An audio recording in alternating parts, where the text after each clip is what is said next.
If you can become a geek about the regulatory landscape, you will set yourself apart in the job market. If opportunities arise and you can take on something additional, do it. Do it at every opportunity.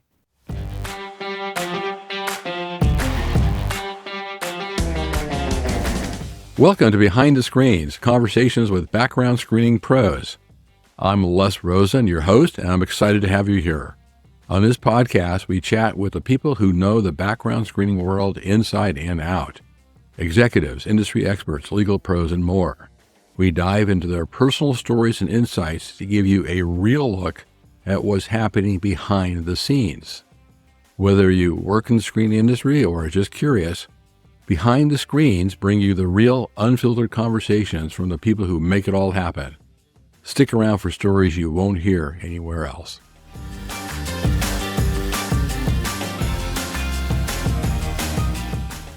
And ladies and gentlemen, welcome to another edition of Behind the Screens, conversations with background screening pros. And our pro today is one of my favorite people.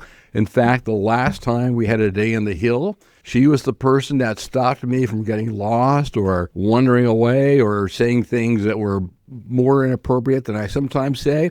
Well, I want to welcome to the show our friend and yours, Katie Hartley. Katie, welcome to Behind the Screens. Thank you, Les. I think I learned a lot from you on Hill Day, too. Sure was a fun day. Well, I appreciate it. And I'll add now, we'll talk about PBSA later, but for those of you that have not done Hill Day, it is a blast. You get to walk around the halls of power. You talk to congressional assistants. Once in a while, you might talk to a congressman or something, but it is more fun than you can believe. So if you haven't done it, get yourself over to PBSA Midyear and especially do the Hill Day. And Katie is one of the people there. We'll hear more about her role in PBSA as she's the chair-elect. But it is so much fun. So let's start first things first. What is it you are currently doing? Thanks, Les. I'm currently the Vice President of Customer Solutions at Accurate Background. Funny enough, that title leads to a lot of people coming my way thinking I lead our customer support team. I do not do that. Okay. I lead our solutions engineers, our onboarding team, and our integration support team. So all those great subject matter experts that support our sales and account management teams, onboard our new business, and make sure that, our integrations between our platforms and our applicant tracking systems partners work flawlessly.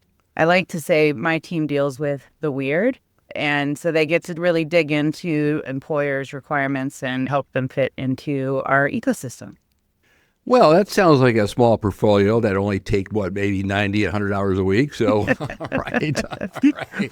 So you have a lot on your plate. What do you find most interesting about it? Because each one of those, actually, when you dig into it, it's all interesting stuff. Honestly, it's the solving problems, like finding efficiencies when a new customer comes our way, or even an existing customer that wants to take a look at their onboarding process and see if they can find efficiencies and how they leverage our technology or how we fit into their overall onboarding flow. That's some of my favorite stuff to do. Just take a look under the hood and see where we can plug things in that will make their time to hire that much faster and make that candidate's experience that much smoother. And it must be cutting edge for you because Accurate Background, I will say I have known and worked with Accurate since my very first days in the industry. It's a happening firm. I mean, this must be a challenge today, a new fun stuff every day. All the time. The technology is changing. It's changed a lot, and then, of course, the regulatory changes on top of that. Employers are competing for top talent. So anywhere you can dive into their overall process from the time they post a job candidate to the time they start that new hire, every turn of that dial is critical to getting that person in the door. And so that's probably the funnest thing for me is just trying to solve those problems and working with my team to make sure we're executing on that effectively and bringing satisfaction along the way. So you got the voice of the client, you got team leadership, you have to dig into the details of how all the little widgets work and make sure they work more efficiently. So that keeps you busy. Oh, yes, absolutely. It's been one of the more challenging roles I've had in the 22 years. I had to think about that first. But definitely one of the most rewarding because I'm getting to use a lot of the different skills I've gained over that time. God, 22 years in screening. Well, that's why you are one of the background pros we want to talk to. All right. So 22 years in screening, you now have an extremely hectic, responsible position with all sorts of moving parts. What was your path? How the heck did you get there? I landed here accidentally. I often joke when I'm in front of a customer that this is totally where I planned on being after college. It is not. I have a degree in public relations. I moved to California right after college, very much planning to follow that path and get a job in public relations. But I was fortunate to get a job right out of college at Accurate, thanks to a friend that was working for Accurate. We were a pretty small shop then. But I've also been fortunate to work in nearly every department in the industry through the growth of the organization. So having a background in operations, client services, in our product department, supporting sales, integrations, onboarding. I mean, you name it, I've almost done all of it. Wow. And having all of that background helps in my current role because I really can understand how all the moving parts work together in support of these customers and bringing them live on our technology, but also getting involved in the industry and staying close in the association with PBSA. It's helped me stay on top of regulatory changes that impact our clients, the candidate, or our organization, of course, as a whole. But that level of networking has helped tremendously too. Yeah, it's really kind of a recurring thing that the more you know, the better you do, the more valuable you become. In fact, all the background pros that I've interviewed so far, that's a recurring lesson. The more you know, the more you learn, the bigger your depth of knowledge. That's great. Is there a lesson you learned early on that still sticks with you today that you want to share that might be helpful to other people? Don't pass up any opportunities to do the extra thing. One thing that really aided me along the way was always trying something new. I've learned so many new things in this industry that I never thought I would begin to even touch, such as, integration code, how to plug in two systems to each other. I never thought I would be able to read HTML, read JSON, read XML. But when the challenge presented itself and the need presented itself, you dive in feet first and you just hope for the best. And gaining all of those extra tools and taking on the extra projects really helped my growth at Accurate. I think being willing to do that within any employer sets you apart, not just showing up to work and doing what's expected of you, but finding opportunities to take on more will always set you apart. So continuing with that theme, looking back, is there a particular accomplishment or something that stands out in your mind that you're most proud of or brings a smile to your face in terms of your background screening career? We'll get to your non-background screening life in a few minutes, but within your background screening career, what stands out? Oh man, I've been involved in so many cool projects over the year that really changed how we were doing things at the organization, but probably being a part of leading our initiative to build just an API, something that would make our technology more plug and play. I was our director of product for that initiative and working both internally and externally to figure out the best ways to execute on that. I've learned a lot. I learned a lot through market research. I was able to leverage my public relations background and my marketing background to really put a go-to-market plan around that. I'd say that was what I'm most proud of. I learned the code. I got to put my tech geek hat on. So that's so interesting. So you learned new stuff and you were able to leverage it with things you already knew. So it kind of full circle with new stuff. And I'm trying to remember API, application protocol interface, I guess, right? Programming, I think, something like that. Yeah, application programming interface. My knowledge of technology is a mile wide about an inch. I think it deep. works either way, right? Right. But I know the words. I can spout the words. I'm not sure I know what they mean, but that's fantastic. So as you sit here now and you're thinking about we're talking about your career and what you're doing, what you've been doing, about the screening industry really attracts you. Like you said, it wasn't a career day choice. You came to California, you kind of fell into it and never left. So what kept you? Why did you stay? I mean, for me, I've had the benefit of growth opportunities throughout my career, but it's been the people I've been blessed to work with, not only in my organization, but in the industry in general. I've made friends for life in this industry, people I can call upon for mentorship, people inside my organization and outside my organization that I've learned a ton from. But beyond that, the work is interesting, right? Yeah. It's changed a lot over the years. I joined this industry in 2002, which was a very different ecosystem and reason for doing background checks than it is today. And all that change has kept it interesting, right? Yeah. And the way that it's evolved over the years and the technology supporting us has changed so much over the years. But ultimately, it's the people. The people are why I like it the most. Not only the people I get to work with every day, but the people in the industry are amazing. We have a really good peer group that are technically competitors, but very supportive and very collaborative. That's interesting. We'll get back to that, working with a competitor. We talk about PBSA, but basically you're a change junkie and a people junkie. Yes. Right. So I assume from just looking at the screen that you're in your home office, and I think you told me you are in, I won't sing, but, that's going to Kansas City. I mean, you're in Kansas, right? I am. I didn't last long in California. I was only there for 2 years. I've been back in the Midwest in Kansas City for 20, and I've been in a home office since 2008. Long before COVID, long before it was cool. When I first started working from home in 2008, everyone thought I was crazy. Like, how are you going to focus on work? You're going to be at home. How are you not going to be distracted? And I chalk it up to a good dose of Catholic guilt. But also just feeling fortunate to work for a company that trusted me enough way back when to stay busy and do the work. But it also, you have to be very social, I think, and force yourself on people to be successful for as long as I have at home. And it's my normal, quite frankly. I get way more done at home than I tend to when I'm in the office.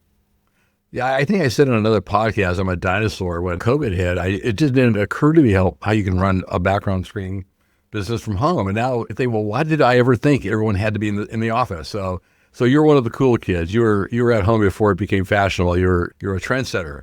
It is my normal. Like I can't say that enough. It is. I was telling a friend last week, I'm like, I never would have imagined when we were in college that this is how my career would have ended up, and most of it would have been spent at home. Yeah, spent at home.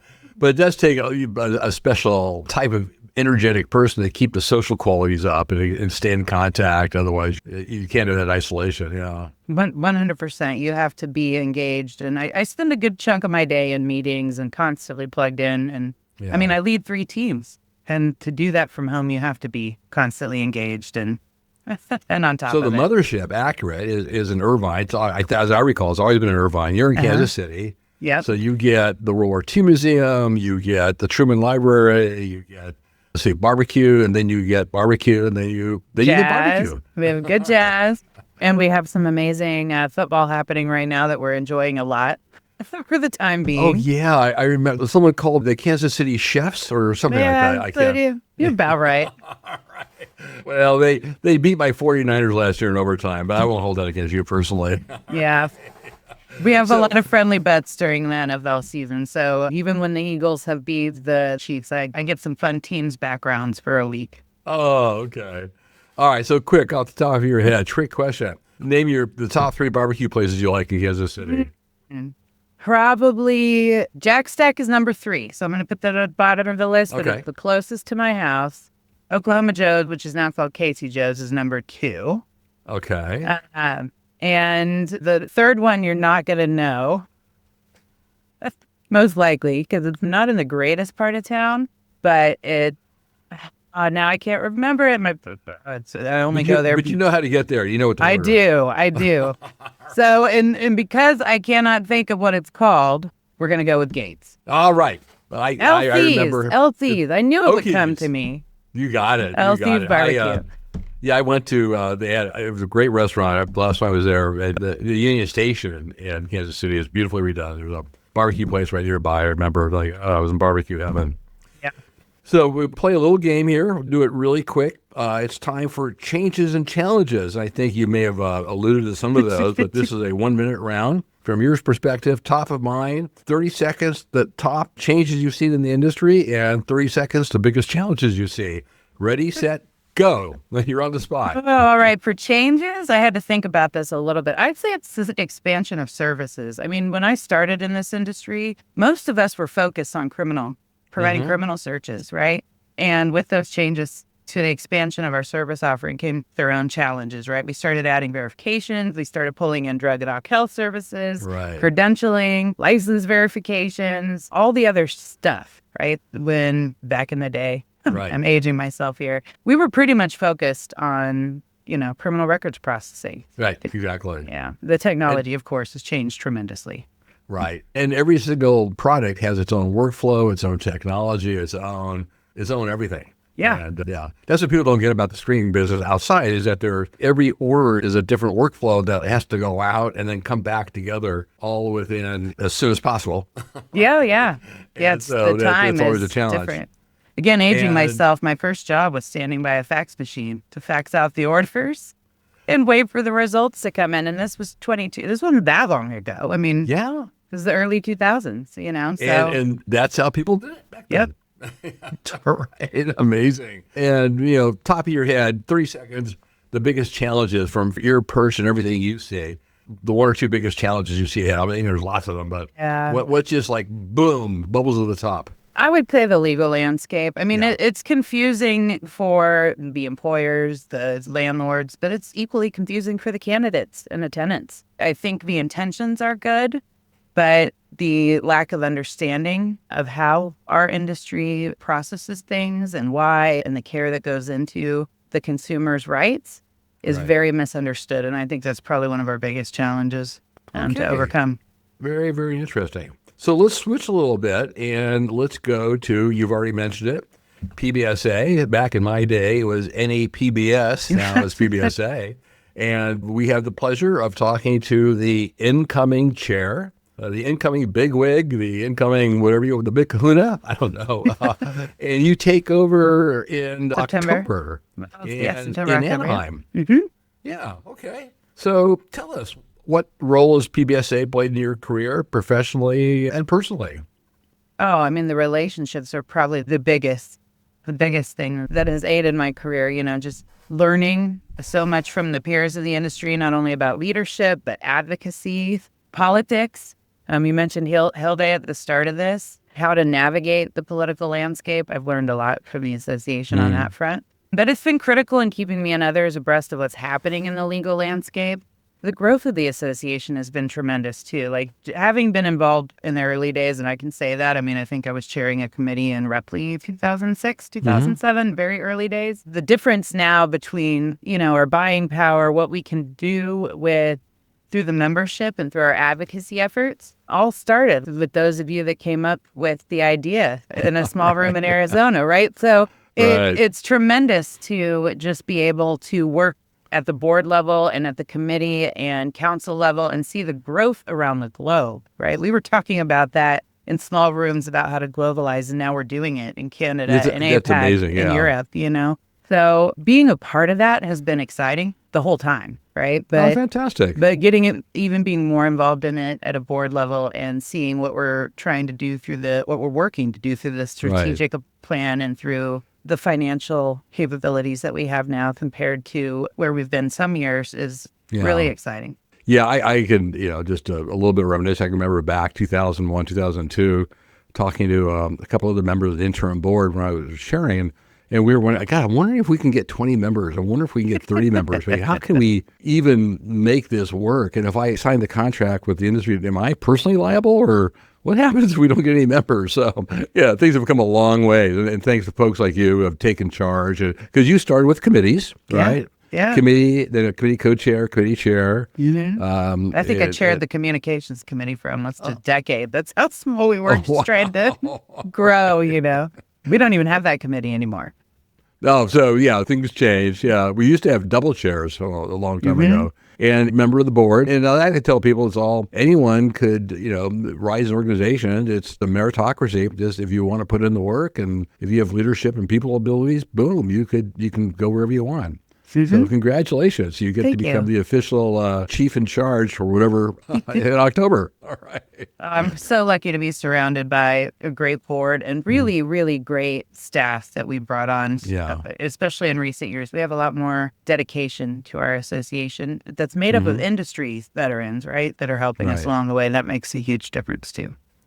And I would be remiss if I didn't remember that a colleague of yours at Accurate, Mr. Dan Shoemaker, was also chair. I think he was chair when accreditation was adopted. And so that goes back away, too. So give Dan my regards. I will. That's great. And perfect.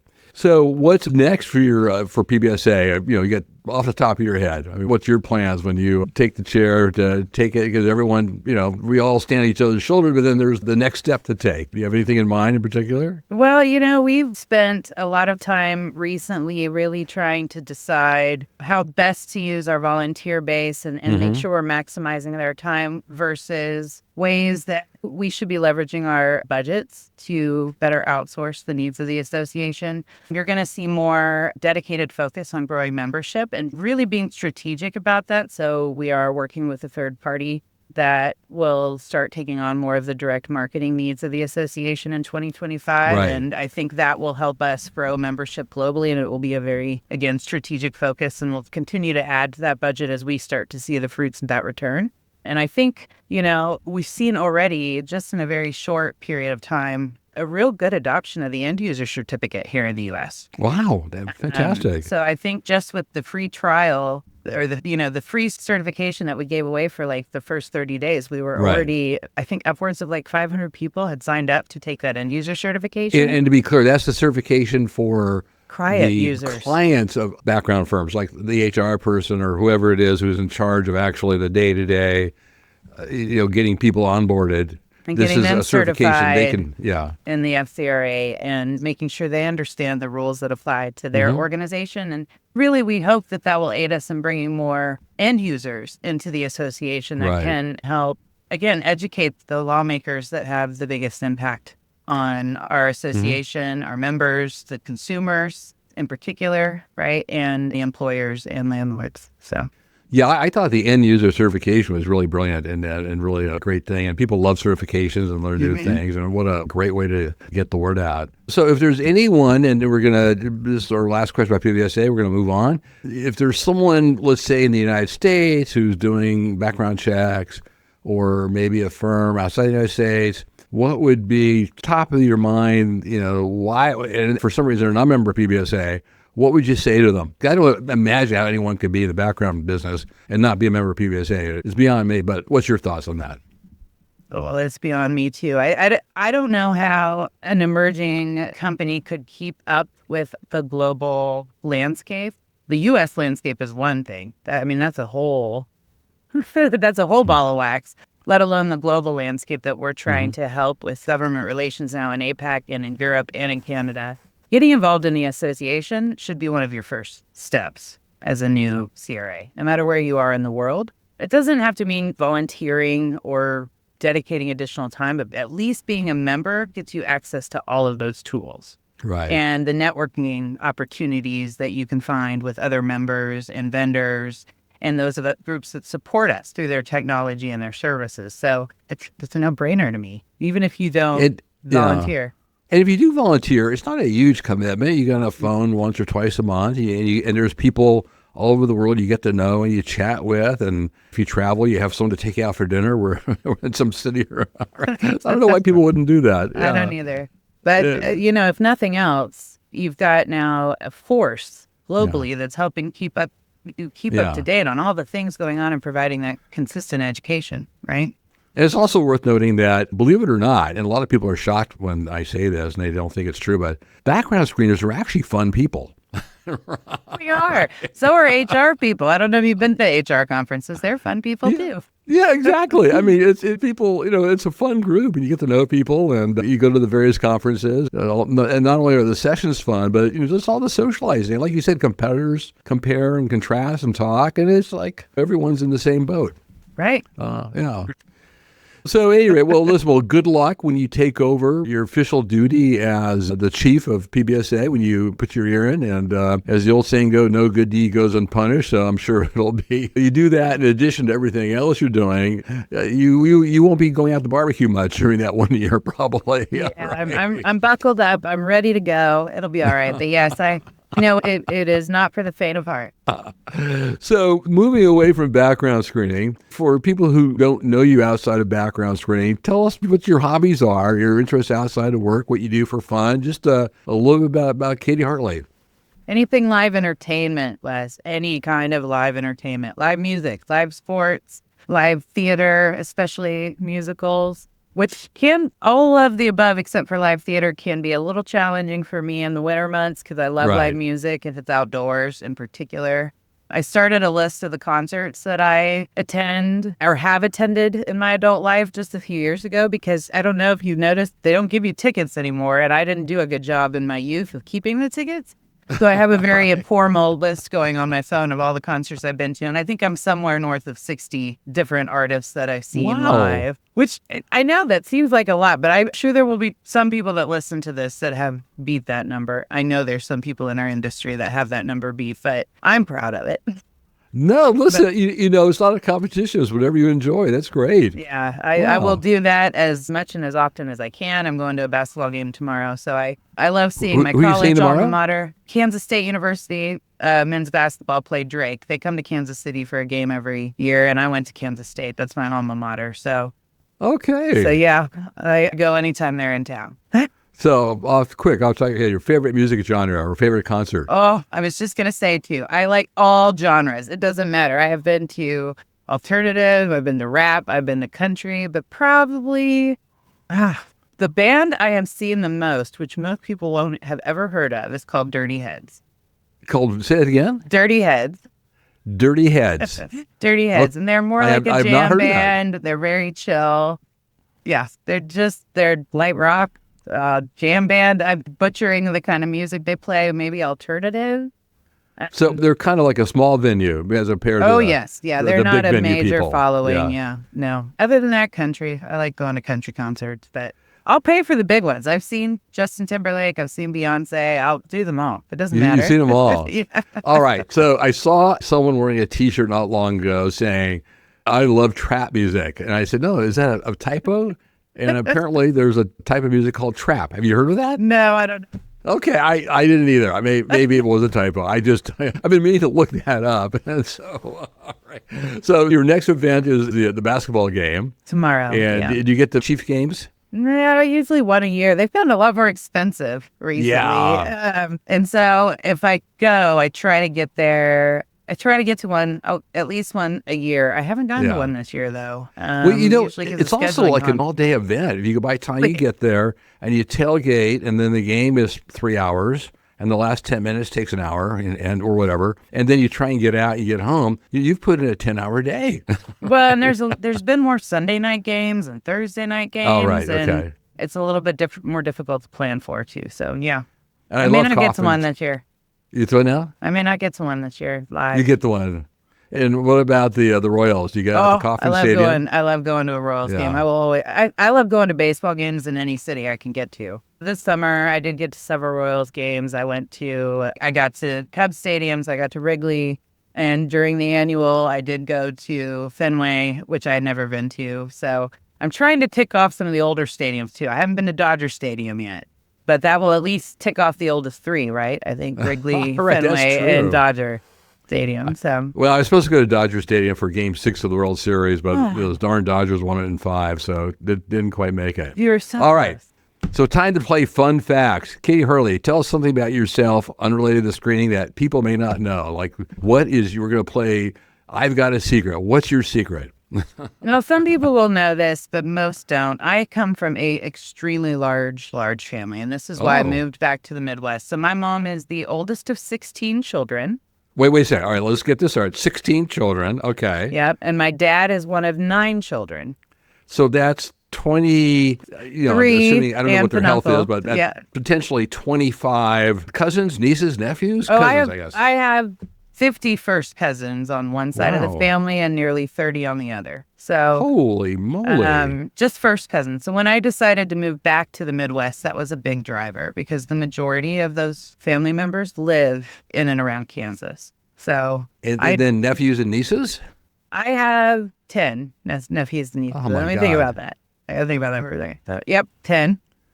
So you must start Christmas shopping. So you probably start doing 2025 Christmas shopping like January 26th when everything goes on sale and just keep it for a year, right? As you check off between 50 first cousins and 10 nephews and nieces. You guys must do Secret Santa. Oh, That'd be thankfully insane. the That's 60 cousins, gifts. man, when we were kids at my grandparents' farm, especially on my mom's side, I don't know how they did it. The farm my mom grew up on was tiny. That farmhouse was tiny. And when all of us were in that farmhouse, it was madness.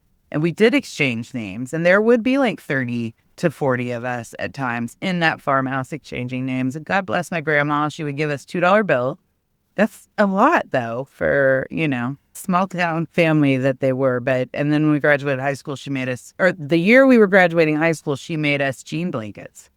And she Made made you what? Jean blankets made out of Oh, old right. Okay. jeans. Okay. And then every Christmas, she made every one of her 16 children a quilt. Oh, my gosh. I know. But no, I don't do anything for the cousins. I just focus on the nieces and nephews, or I would be broke.